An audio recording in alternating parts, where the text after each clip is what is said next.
Yeah.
Yeah. Hey.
Hey, sure. How are you? See you again. Yeah, sure. And somebody else who works with you, Smith, Smith, who was yeah. operating a drone. Yes, sure. So are you enjoying the parade? Oh yeah, this is great. Yeah.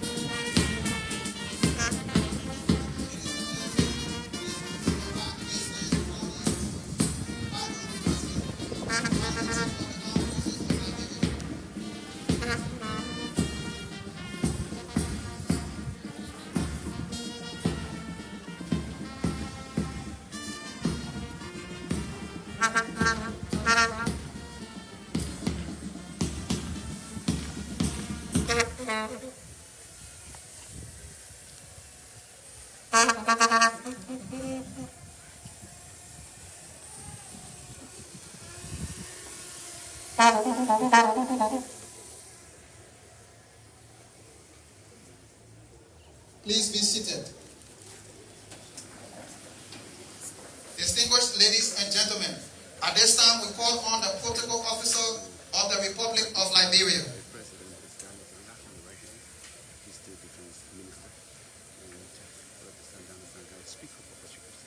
The acting chief of protocol.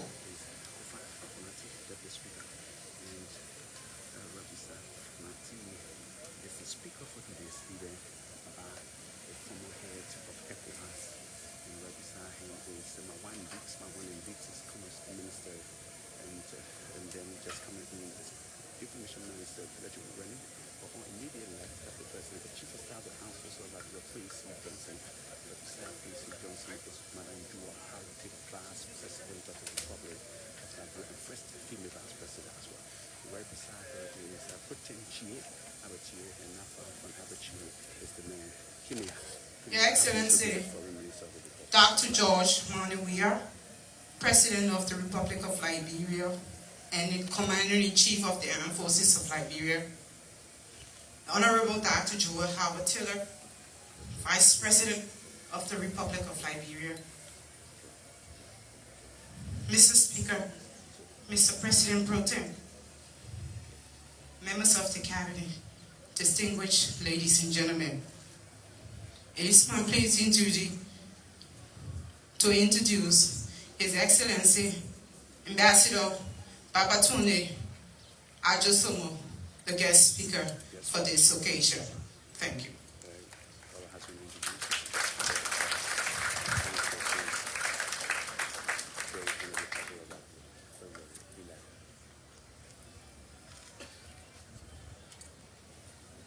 Where is it?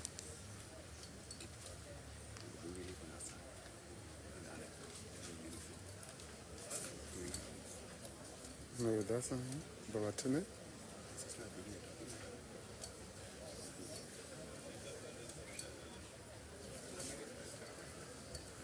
Babatune is saying that.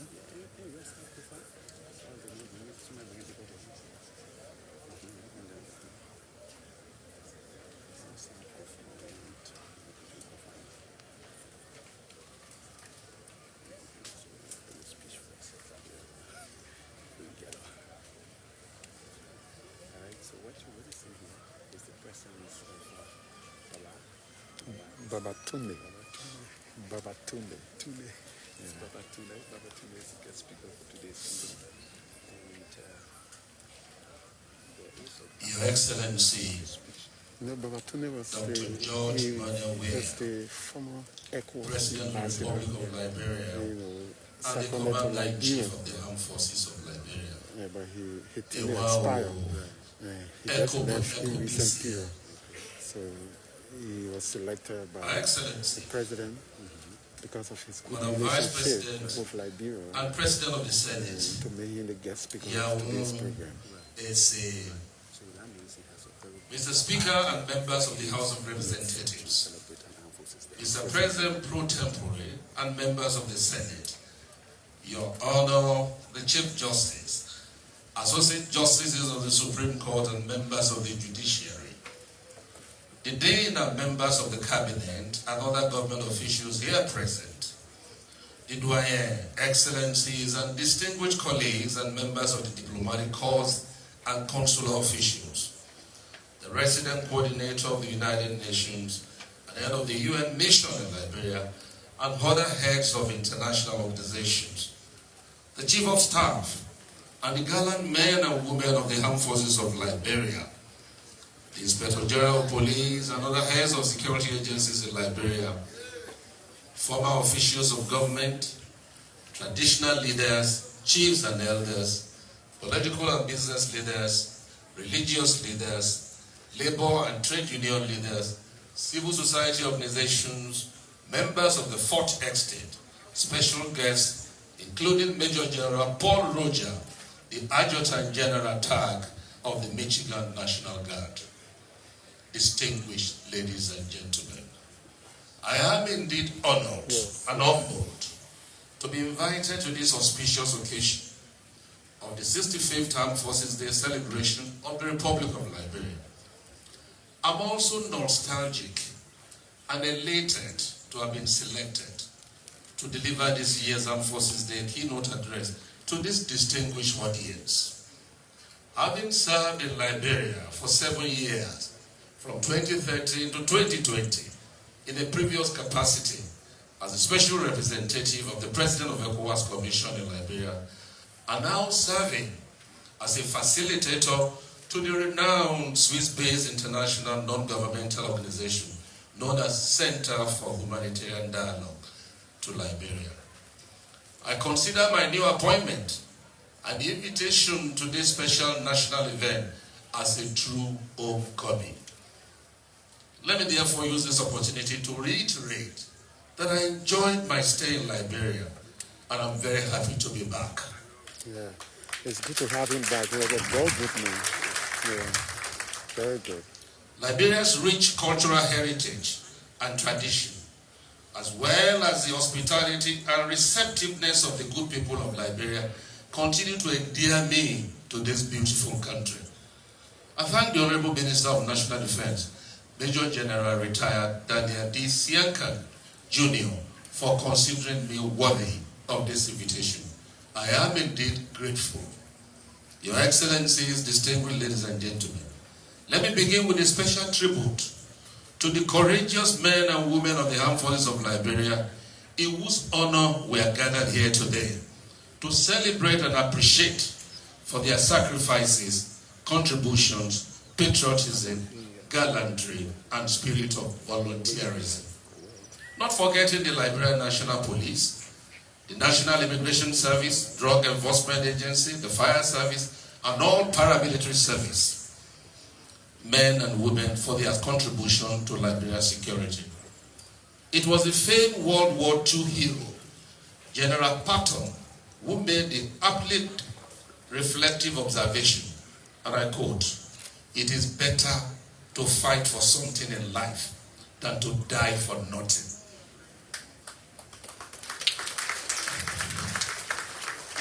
Your Excellency, the brave warriors we are honoring today believe in something, an ideal or causes higher than their personal interests, and that informed their decision to volunteer, and were not conscripted to sign up to fight for the preservation of Liberia's territorial integrity against foreign or domestic enemies. We remember those who have paid the ultimate price in the defense of the sovereignty of their motherland. We pray that God will continue to repose their souls and grant their loved ones the fortitude to bear the irreparable losses. It also behoves on all of us to remember other comrades in arms from other parts of West Africa, our courageous ECOMOG field commanders and fearless troops, and the world at large, we equally pay the supreme sacrifice for peace and security in Liberia.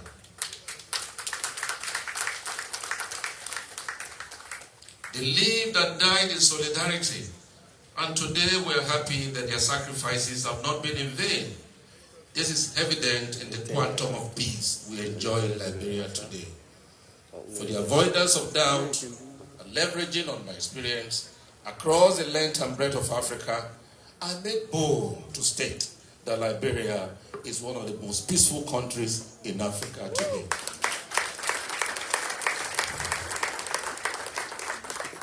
And it is my sincere wish that the peace, tranquility, and stability will continue.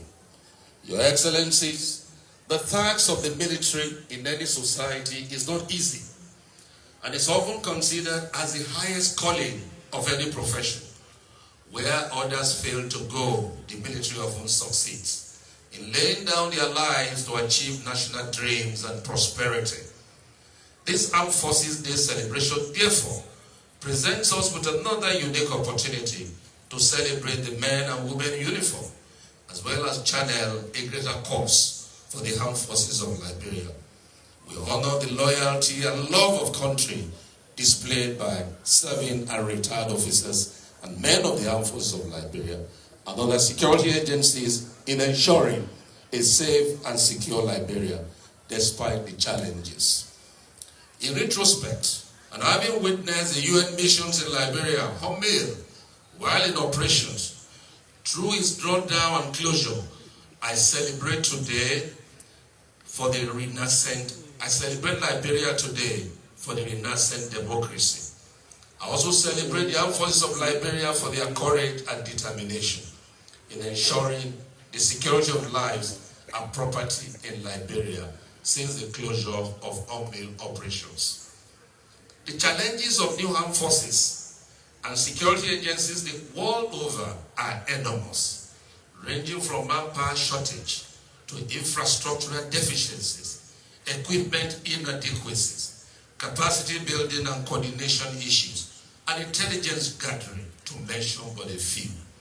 I am particularly impressed with the manner in which the Armed Forces of Liberia has progressively surmounted these challenges and remain a force for good.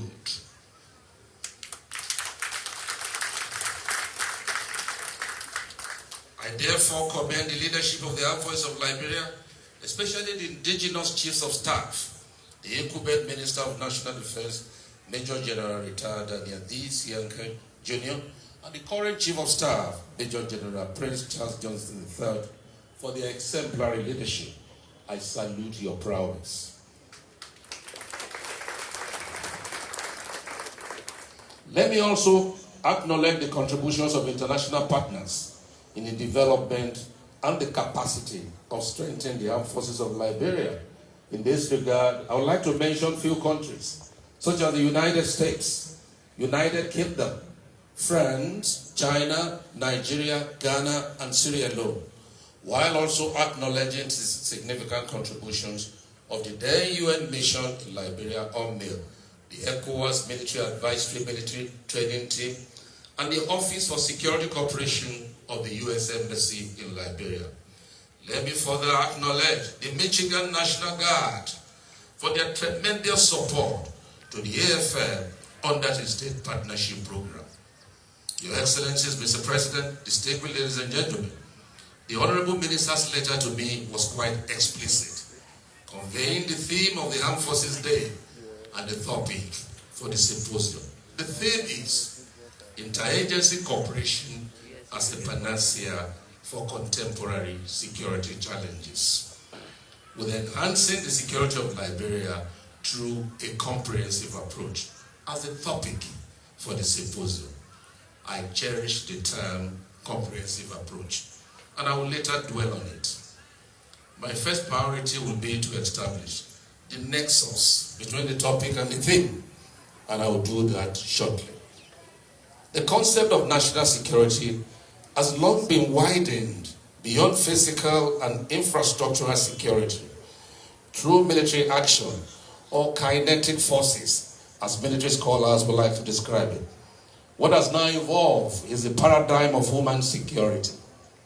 Human security is people-centered, multi-sectoral, comprehensive, context-specific, and prevention-oriented. In short, human security encompasses the protection of 4 fundamental freedoms: freedom of worship, freedom of speech, freedom from fear, and freedom from want.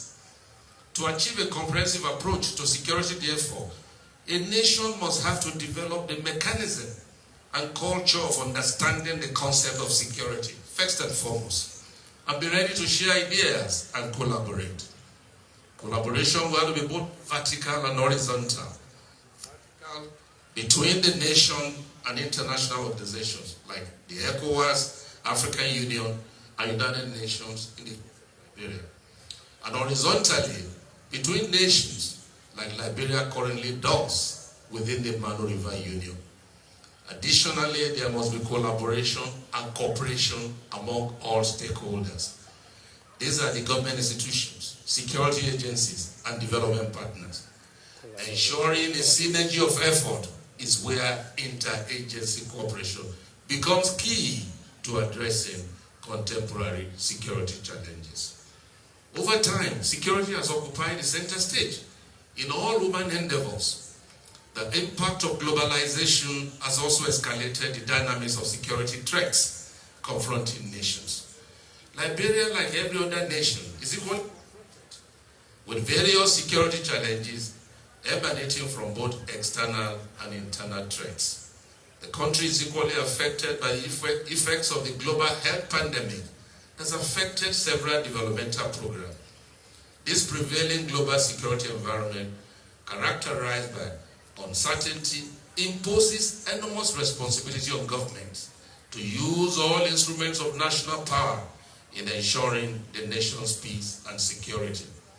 This reinforces the importance of collective evaluation and reassessment of our approaches to security.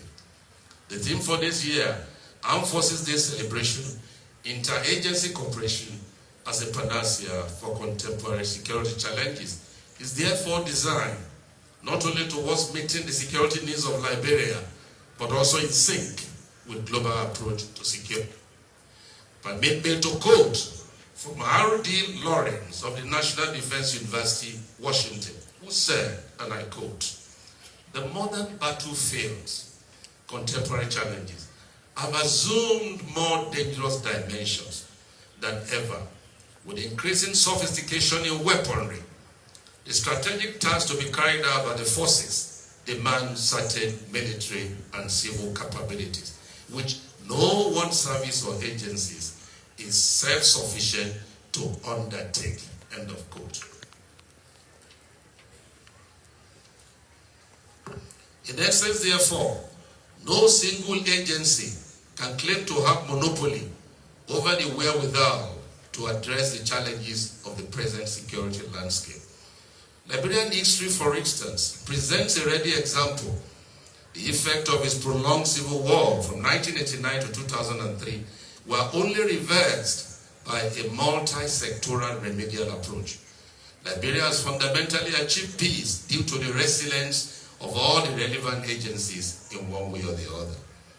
The security challenges faced by other countries within the region further buttress the point and espouses the necessity of interagency cooperation, as rightly advocated by the theme of this Armed Forces Day celebration. Your Excellencies, distinguished ladies and gentlemen, permit me now to lend my voice to the topic, enhancing the security of Liberia through a comprehensive approach. Nations will continue to grapple with security challenges as a national phenomenon, some of which are systemic, but many will derive from the very nature of woman in their base elements. Nations continue to postulate the concept of the whole-of-government approach to contemporary challenges. The whole-of-government concept propagates the inclusion cooperation and coordinations of all agencies of government in addressing security challenges. However, a comprehensive look at the present security challenges will reveal the need to adopt a robust multi-agency approach. For instance, a cursory look at the burning issue of at-risk youths, commonly known as Zogos, could be a consequence of an ineffectively managed youth bulge.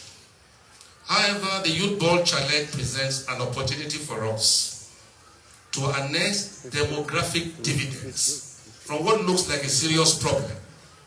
Demographic dividends refer to equipping youth with the right skills to enable them to be a source of innovation and entrepreneurship, thereby leading to their contribution to and benefiting from economic growth.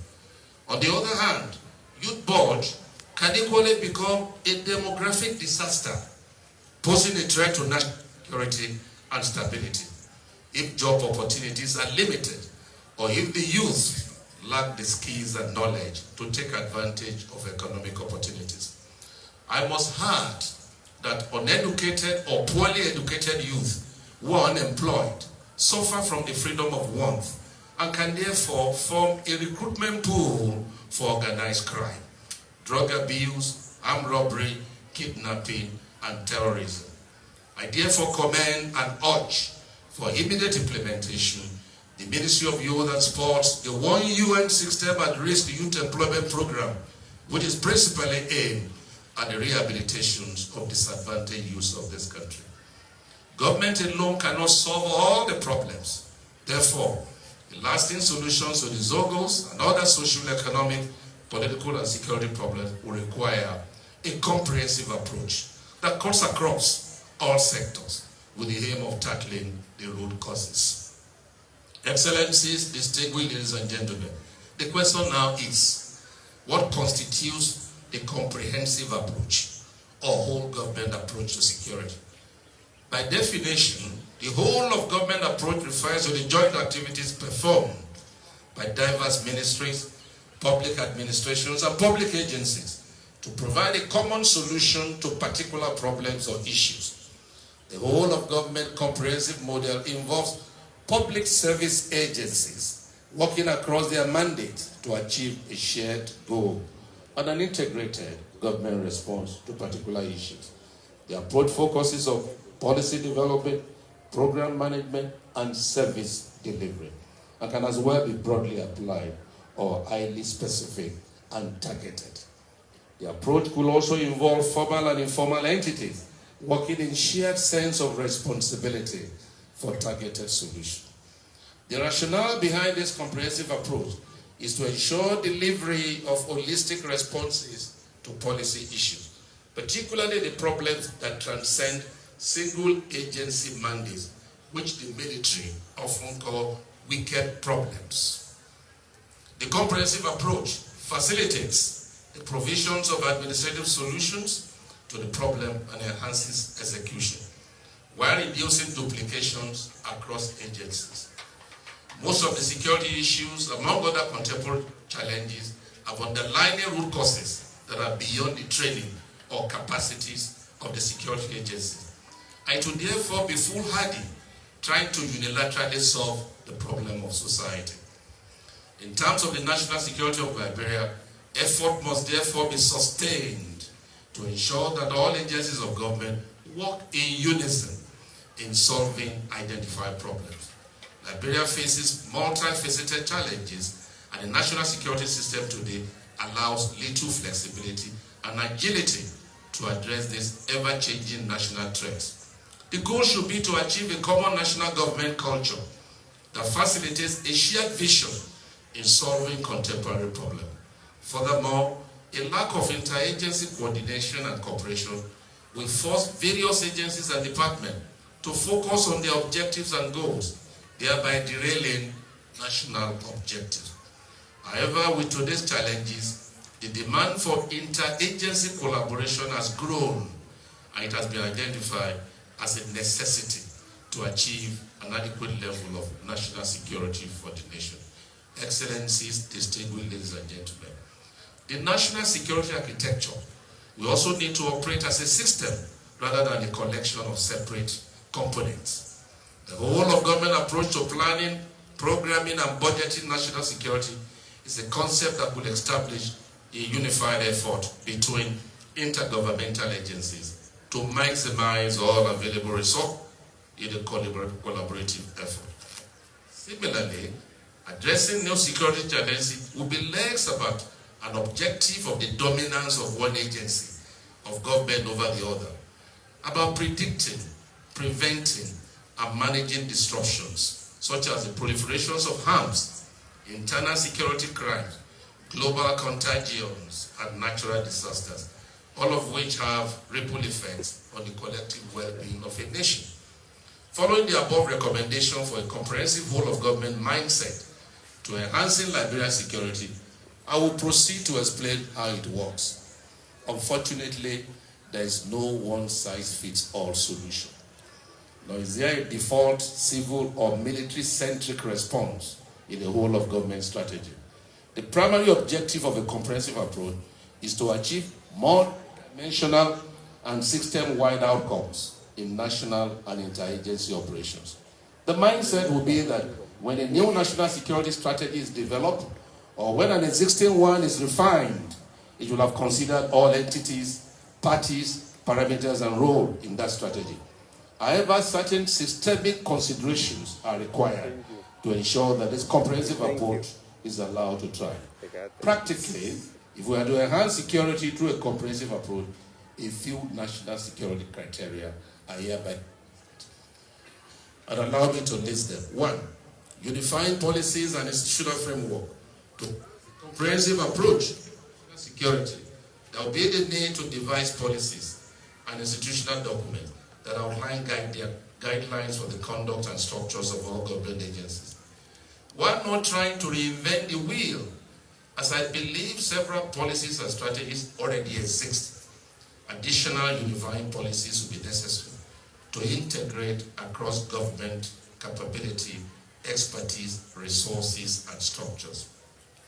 Unifying policy that makes security and intelligence agencies will work closely with other relevant ministries, departments, and agencies, as well as the international partners will be better achieve national security objectives. The formulation of standard comprehensive policy was the concept of a comprehensive approach and inherently enhance joint and collaborative efforts in dealing with contemporary security challenges. The second point is influencing cooperation and collaboration with all concerned stakeholders. The military and other security agencies cannot do it alone, but will need to effectively collaborate and cooperate with other stakeholders.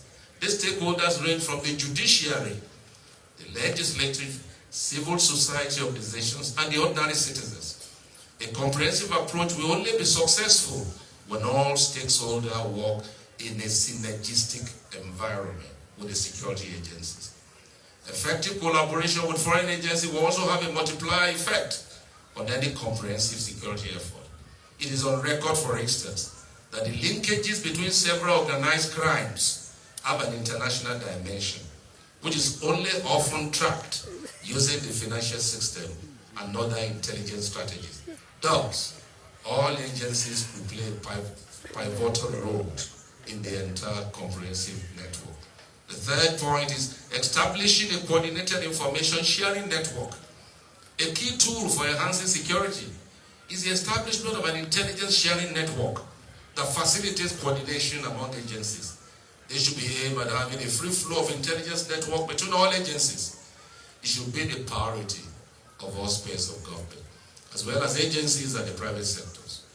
The ultimate goal is to create a nationwide network in which all security and intelligence partners effectively collaborate to gather, prepare for, protect against, respond to, and recover from security problems, national disasters, or other emergencies. Such coordinated sharing of information will foster integrated support of the security operations, faster and comprehensive response, including strategic, operational, and tactical intelligence activities, as well as services that are necessary for military strategy, planning, and operation. Excellencies, distinguished ladies and gentlemen, having shared my thoughts on the topic, I crave the indulgence of this distinguished audience to say a few words to the men and women of the armed forces and other security agencies. The security challenges mentioned above are not insurmountable. As critical stakeholders, you must remain innovative, proactive, productive, and result-oriented. The evolution of security demands that we also continue to innovate and review our tactics, processes, and interaction through continuous training and capacity building to address current and emerging challenges of the Liberian nation. Let me state at this juncture that the Armed Forces of Liberia has fared very well and commendably. This includes their active involvement in rescue operations, both on land and sea during disasters, as well as enormous border security activities being conducted in close coordination with other security agencies to ensure territorial integrity of Liberia. I'm also aware of the tremendous role the Armed Forces of Liberia played in responding to the outbreak of Ebola viral disease in 2014 and its role in addressing the ravaging COVID-19 pandemic. It is in the public domain that the 14th Military Hospital of the Armed Forces of Liberia is used as the National Emergency Treatment and Isolation Center for COVID-19 patients. The hospital opened its doors and offers healthcare treatment to civilians. This is truly the way to go in promoting a healthy military-civilian relations. Your Excellency, Mr. President, distinguished ladies and gentlemen, let me also applaud the Armed Forces of Liberia for being a critical stakeholder in nation building and in development infrastructure through the ingenious use of its engineering company in constructing roads, bridges, and walkways, as well as renovating markets and public structures, which has earned the AFL the reputation of being an exemplary modern army. The Armed Forces of Liberia has also made significant effort in promoting cooperation and coordination through interagency training. An example is the yearly exercise Watch Over, an internal security operation led by the Liberian National Police and often hosted by the Armed Forces of Liberia. Bringing security agencies together in exercises of this nature is a recipe for operational successes and sustainable national security.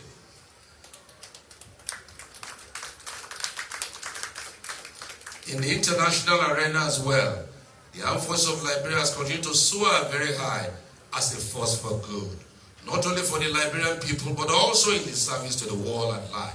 It is gratifying to mention that Liberia, which was at one time the center stage of UN peacekeeping operation, is now deploying its armed forces to keep the peace in other countries.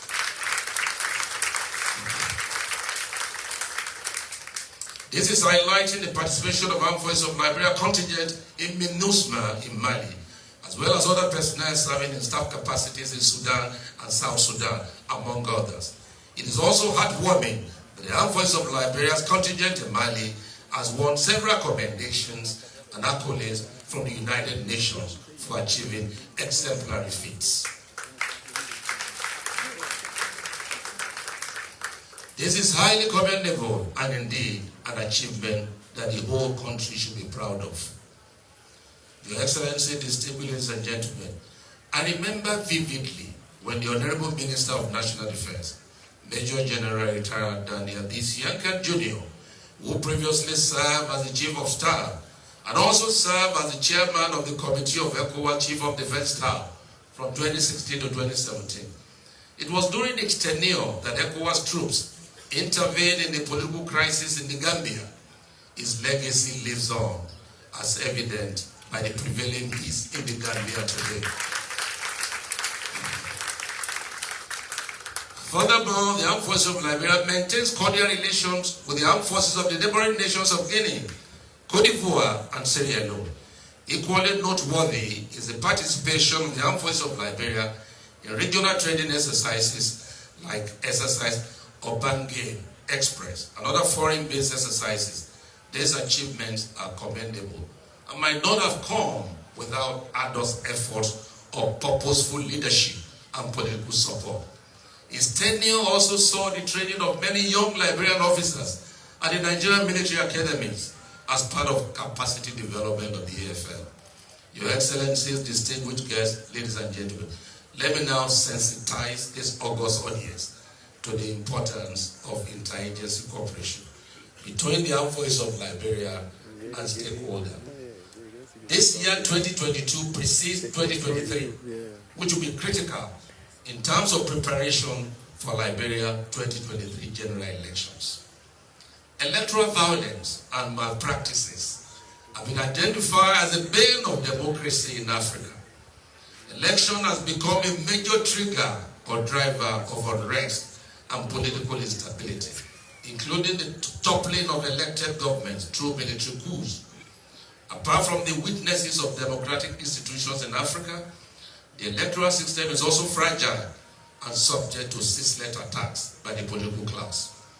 Democracy is a process, and one of its critical pillars is the conduct of credible elections, which avails the electorate the unfettered freedom to choose political leaders that will deliver good governance. The only way electoral violence and rigging can be prevented is through purposeful planning and preparation, coordination and cooperation among all stakeholders, including security agencies, which play a key role in electoral security, such as the protections of the vote and electoral materials. Security agencies and personnel are an integral part of the electoral process. It is crucial that security personnel involved in electoral duties, whether police or the armed forces, discharge their duties with a high sense of responsibility and professionalism in order to ensure a seamless, transparent, credible, and violence-free electoral process.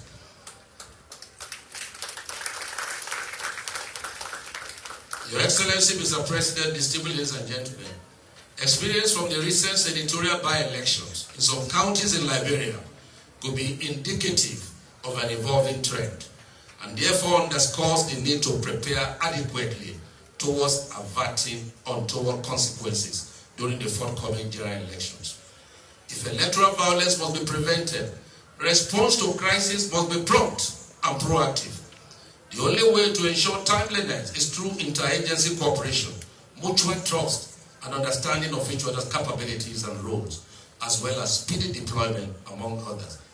Other necessities may include competence of the military and security forces, availability of necessary logistics, and neutrality of the security forces.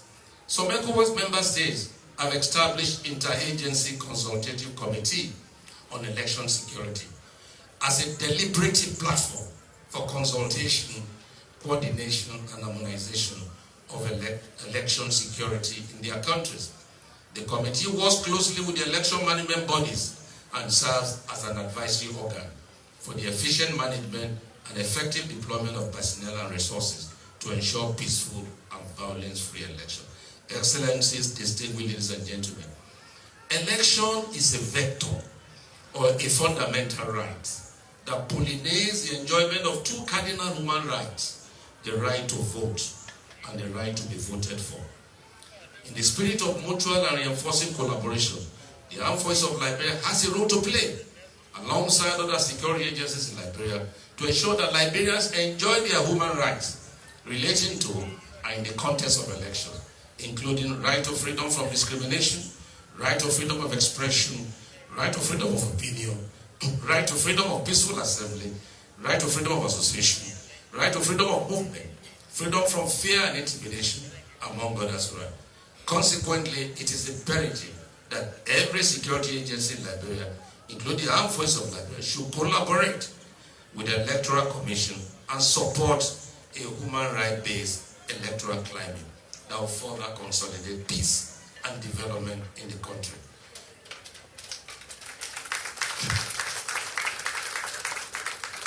Accordingly, there should be an independent, non-discriminatory, and transparent mechanism in place to ensure accountability for electoral malpractices. And aggrieved candidates should be able to avail such mechanism to ventilate or articulate within the parameters of the law their electoral grievances without hindrance. Let me at this junction commend the armed forces of Liberia for being apolitical in previous elections. And I wish to encourage them to sustain this neutrality.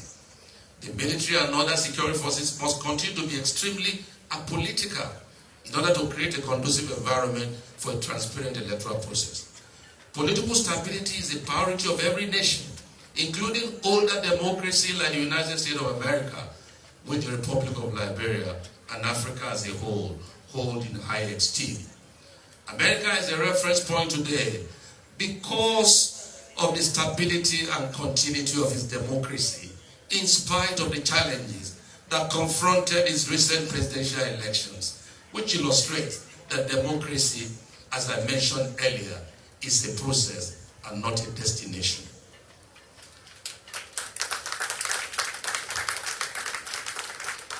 Let me use this opportunity to charge the armed forces of Liberia and other security agencies to leverage on the 2022 training year to train and prepare adequately for the 2023 general elections.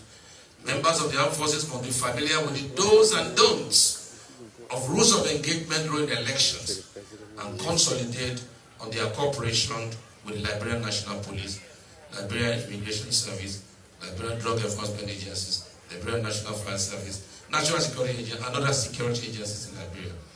Excellencies, distinguished ladies and gentlemen, we're all aware of the resurgence of the epidemic of coups in the ECOWAS region. ECOWAS, AU, and the world at large have condemned in the strongest terms the coups in Mali, Guinea, Burkina Faso, and the attempted coup in Guinea-Bissau a few days ago. Our leaders in Africa, and especially in our sub-region, need to take effective and meaningful preventive measures to strengthen governance architecture and also respect the rule of law and human rights. This will go a long way in preventing recurring coups and unconstitutional change of governments in our region.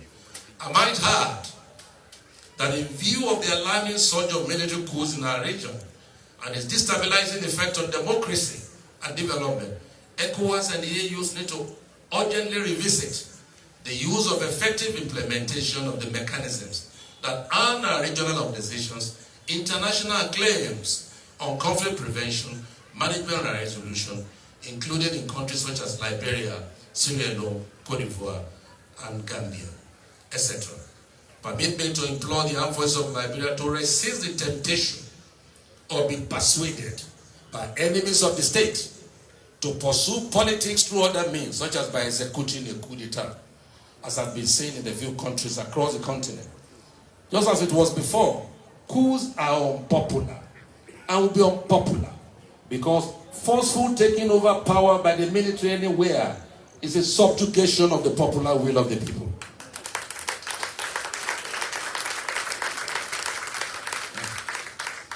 Apart from the danger that this portends for truncating the ardent democracy in West Africa and elsewhere, it also inadvertently opens up the floodgate of counter-coups, bloodshed, and the destruction of the armed forces' professionalism. Let us further commend the armed forces of Liberia for submitting themselves to civilian control in compliance with the Liberian Constitution and regional normative principles. Civilian control of the armed forces is a primary requirement for stable democracy, and it is mutually beneficial to the military and the nation at large. In the spirit of Professor Samuel Phillips Huntington, a famous American political scientist, I implore the government of Liberia to invest in training and professionalizing the armed forces in order to optimize their professionalism and service to the nation. Your Excellencies, distinguished ladies and gentlemen, while placing this charge on our security agencies, I also want to beseech the government to provide the armed forces and other security agencies with the required support for optimum performance. This will involve provision of the enabling policy framework, training, logistics, and finance. I would at this junction like to appreciate the President and Commander-in-Chief of the Armed Forces, His Excellency Dr. George Mannah, and his cabinet for the unflinching support to the armed forces of Liberia The more than 40 military hospital recently established by its government to meet the healthcare needs of the armed forces of Liberia personnel and dependents, as well as the ongoing barracks renovation aimed at enhancing the living condition of the armed forces and the recruitment exercise to addressing lingering human security challenges of the armed forces, and the recent donation of vehicles and trucks are all laudable steps for the repositioning of the AFL. I will be remiss not to commend Liberia's development partners at both bilateral and multilateral levels, as they have been providing significant resources for sustaining peace and development in general in Liberia. Providing adequate funding for the security sector is an Herculean task in view of other competing developmental interests such as health, education, infrastructure, social services, and enthronement of a credible electoral process. It is against this background that the sustained interest of the international community on Liberia's development process will be most required, especially with continued adherence to governance best practices of accountability and transparency. Let me also commend His Excellency Mr. President for his pro-poor agenda for prosperity and development initiative in Liberia. Under this initiative, I understand the Army Veterans Farming Program is about to kick off. This is one of many efforts of the government to improve food security in Liberia. I wish to humbly encourage the President to ensure the sustainability of this laudable project and also put in place more social welfare programs for the armed forces veterans. It is now 16 years since the new armed forces came on board, and this is the right time for the government to begin implementing comprehensive policies for retirement benefits for the personnel as well as the befitting pension scheme. Excellencies, distinguished ladies and gentlemen, as we head towards election year in 2023, I urge the political class to place Liberia first.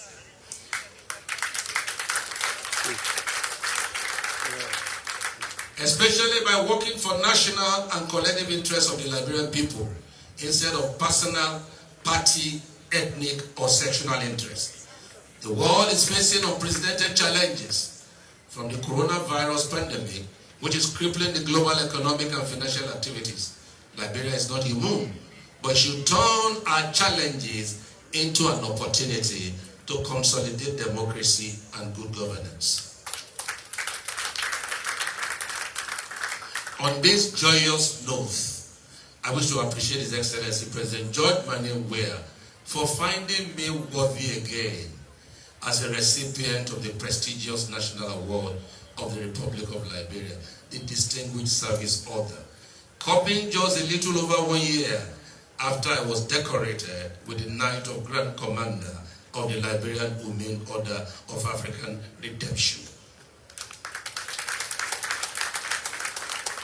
It is indeed an honor and a special privilege, highly appreciated by me and my family, and by extension my beloved country, the Federal Republic of Nigeria, and the ECOWAS Commission that posted me to Liberia to serve the government and the good people of this country. I will cherish these gestures and will ever hold them in high esteem. It is my sincere prayers and wish that the Republic of Liberia will continue to flourish like a tree planted by the waterside. Your Excellency, Mr. President, distinguished ladies and gentlemen, I cannot conclude this address without commending the government and the people of Liberia, including those in the diaspora, on the historic commemorations of the bicentennial anniversary of the arrival of the settlers on January 7, 1822, to the island then known as Dosua, which has been renamed as Providence Island.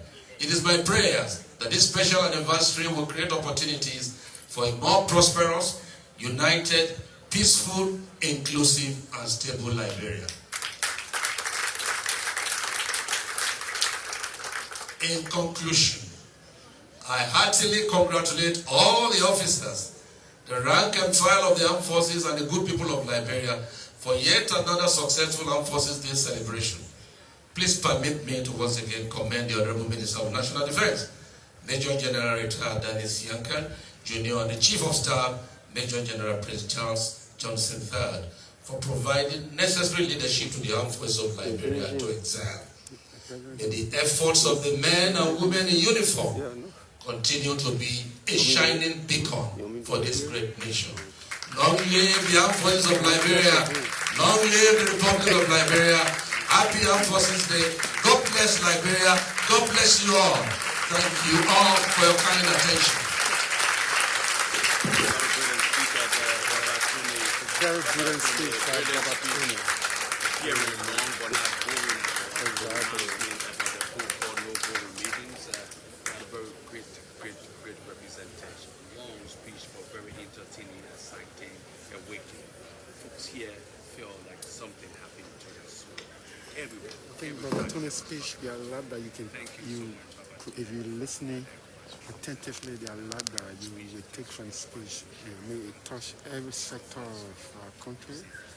Citation for distinguished service officer. Get the image, but to also get His Excellency Ambassador Babatunde Olariwayo Ajosomo is a distinguished career diplomat of the Federal Republic of Nigeria and former ECOWAS ambassador to Liberia and a recipient of the Knight of Grand Commander of the Liberian Himil Order of African Redemption.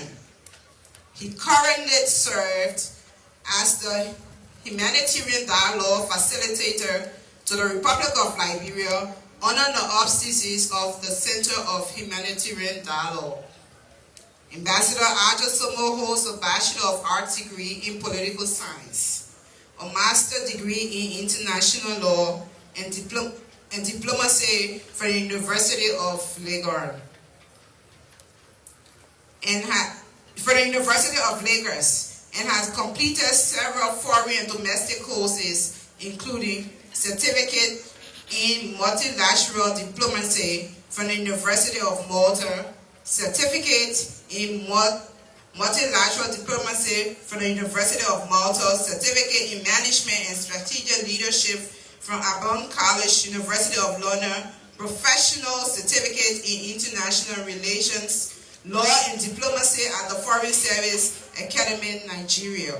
Ambassador Ajosomo also specializes in negotiation and mediation as an instrument for conflict resolution from the Colonial Netherlands. Ambassador Ajosomo held several domestic and international appointments, directing staff, First Secretary at the Foreign Service Academy, Lagos, Senior Counselor, Embassy of Nigeria to the Hague, Netherlands, Minister Counselor, Chargé d'Affaires, Embassy of Nigeria in Warsaw, Poland, and Czech Republic.